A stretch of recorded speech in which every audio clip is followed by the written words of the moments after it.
Gustavo Gaviria, also known as El León, was born on December 25, 1949 in Pereira, Colombia. He was one of the most trusted men of Pablo Escobar, the leader of the Medellin cartel. Gustavo Gaviria, in addition to being the cartel's chief of finances, also performed other functions, due to his skills with numbers, with the organization and administration of money, and mainly responsible for exports. He was Pablo's cousin, with whom he had a very close relationship. Both Gustavo and Pablo began their criminal careers stealing and re-etching tombstones in cemeteries to sell them as new, robbing banks and other crimes in the mid-70s. One of his first jobs was the kidnapping and murder of Mr. Diego Chavarria Misas, one of the most powerful industrialists and millionaires in the city of Medellin, and owner of the Coltejer textile company. Gustavo Gaviria was a great connoisseur of international drug trafficking routes. He started along with his cousin taking the drug from Peru to Colombia to later be sent to the United States. Aware of the generalities of the business, Pablo did not hesitate for a moment and started with Gustavo the first trip by road to the port of Guayaquil in Ecuador, where they bought the first 5 cosos or kilos of paste. To evade border controls over the Rumichaca International Bridge, they had previously built a cove over the gasoline tank of El Patron's Renault 4. Atelio Gonzalez processed 5 kilos of paste, and from there he got a kilo of product, which they sold to a buyer for $6,000. On one occasion, one of the shipments was discovered in the municipality of Itagüí. Both Pablo Emilio Escobar and Gustavo de Jesus Gaviria were imprisoned for this event in a prison in Pasto, Nariño. Just a couple of months later, they were both free after paying a large sum of money to the judge who followed their case. Gustavo continued in the criminal work along with Pablo with the Godfather, who had already been released from jail, and he offered to escort the caravans of trucks that brought the merchandise from Urabá. Pablo accepted, on the condition that his cousin Gustavo work alongside him. Soon enough, the two of them gained fame in the Smugglers Guild for their courage and cold-blooded problem solving.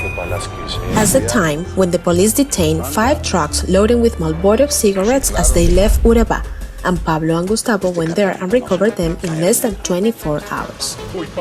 The Godfather, satisfied by the work of Pablo and Gustavo in protecting their routes for smuggling, gave them another responsibility, guiding caravans of between 30 and 40 vehicles loaded with merchandise to Medellin from port of Turbo, in Urabá. The Godfather's shipment arrived safely after passing through police, navy and custom checkpoints in Antioquia, without any problem, thanks to the astuteness of Pablo and Gustavo. From that moment, they would build their own laboratories in Colombia, bringing coca paste from Ecuador and Peru. Later, they would meet the Ochoa brothers, Carlos Leder and Gonzalo Rodriguez Gacha, and they would create the Medellin cartel. His closest lieutenants say that his fortune was much greater than Escobar's, since Gustavo Gaviria's investments were in works of art, properties in Medellin, such as the Hacienda Nápoles, 50% share with his cousin, diamonds, luxury cars, airplanes, helicopters, and bank accounts abroad in countries like Switzerland. He was addicted to tobacco, fond of traveling to Europe, as long as he was not persecuted by any security force. He was also a good driver of high-speed cars, including the Renault 4, which he used for races, and, in addition, he was an admirer and taster of fine wines. Since then, having lost paramilitary support, Pablo did not return to the jungles of Magdalena Medio. He discovered that his best refuge would be the concrete jungle, the city of Medellin. In this way, Gustavo Gaviria managed the financial threats of the Medellin cartel until he started to work with the state and consequently the persecution by the elite group. General Martinez, analyzing the operations carried out, had come to the conclusion that Pablo and his men would not face the police in open combat.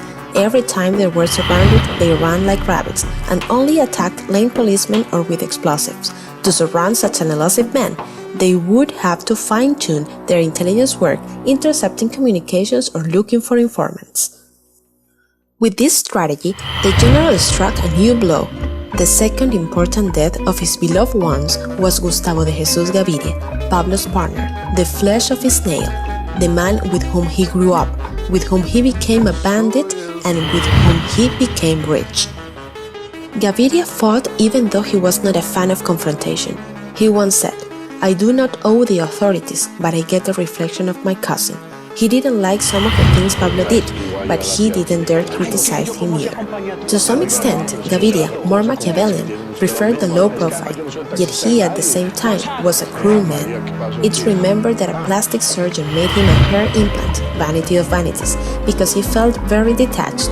The treatment did not work due to science of God, and Gaviria decided to kill the doctor. "Do not forget that he's a relative of yours," they reminded him, and it was the only reason why he spared his life. However, he forced him to leave the country.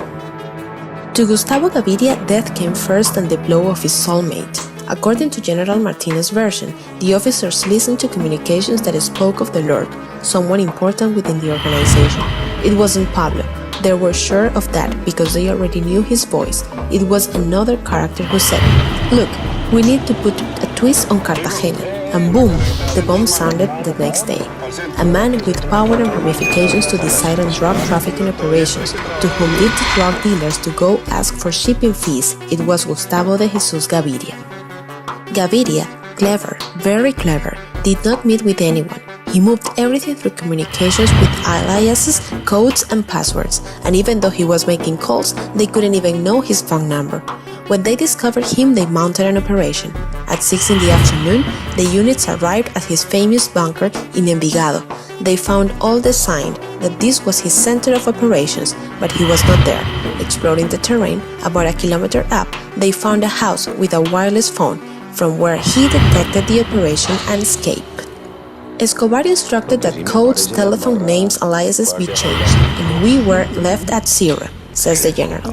Each failed operation served to improve their internal security. For 6 months, they did not hear from Gustavo Gaviria again, but the technicians, who already knew his voice, heard him again. It's funny. His men could never call him differently, always the Lord. They found out through the telephone company about the corresponding address, set up the second operation, and again failed. It turns out that since the cartel had infiltrated Telefonica, the information they had been provided did not correspond to reality. The new failure forced them to review the procedures. They had to enter the telephone company as gangsters, get people and pay them. And with uniforms, ladders, and helmets, like company officials, they went to look for the line accompanied by technicians. One Holy Thursday, they arrived at the front of their cove in the Laureles neighborhood.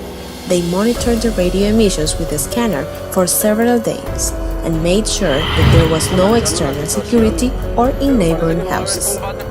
Only a lady comes in and out of the house. Gustavo Gaviria speaks on Sunday at 2 in the afternoon, and sure that he is there. I give the order. When Gaviria detects the operation, he runs to call, to ask the police for help. "Yes, sir. Who's this?" They ask him. "No, look, they are going to kill me. There are many people around my house." "Give me the address, sir." He does not know the address. He's looking for it. Outside, the elites break down a fence. They put explosive on the plates. When the door is smashed, he runs off with a carving hand. He surely thinks that his natural enemies have arrived, the top of the Cali cartel. He opens fire and is discharged. Gaviria's security chief assured Pablo that one of his men had handed him. A corrupt officer gave them the informant's name, and they had him executed. And he also assured him that Mr. Gaviria had come out screaming with his hands up, asking them not to kill him. Pablo, with the sadness reflected of his face, asked one of his lawyers to file a criminal complaint against the police. He not only lost his close friend, he lost the management of a vast traffic network and the guarantee of cash flow. Henceforth, Pablo would always be haunted by the issue of liquidity. Gaviria was buried at night in the middle of a small pilgrimage at the Songs of Mariachi. His son, Gustavito, the third Gustavo Gaviria, who tried to be a television presenter, who studied in Europe and spoke several languages, inherited the empire and vowed to follow in his father's footsteps, and those steps also led him to a speedy death. Some people say that Pablo attended Gustavo Gaviria's funeral, others deny it. Anyway, by that time, he was like a ghost that appeared and slipped away in surprising, heroic, and comical ways, and by gift of ubiquity, he was seen at the same time in distant places. It is curious that despite his blows, he was reinforcing that kind of halo that covers the bandits, to whom popular legends attribute pacts with a supernatural power. Gaviria's death once again filled the city of Medellin, the second most important city in Colombia, with tension. Just 15 days before, the cartel had announced a unilateral truce, which was received by the new president César Gaviria as good news for the country. From that day on, tranquility had gradually begun to recover in that city of 3 million inhabitants. With the operation on Saturday, the military forces and the police were declared in first-degree balance for fear of possible retaliation. The fear was not in vain. Gustavo de Jesus Gaviria was the closest man to Pablo Escobar.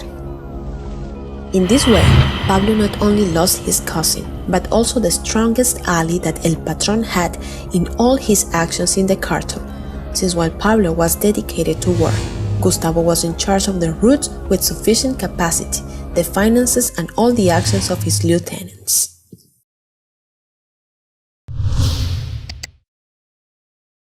Patrón, usted sabe que para las que sean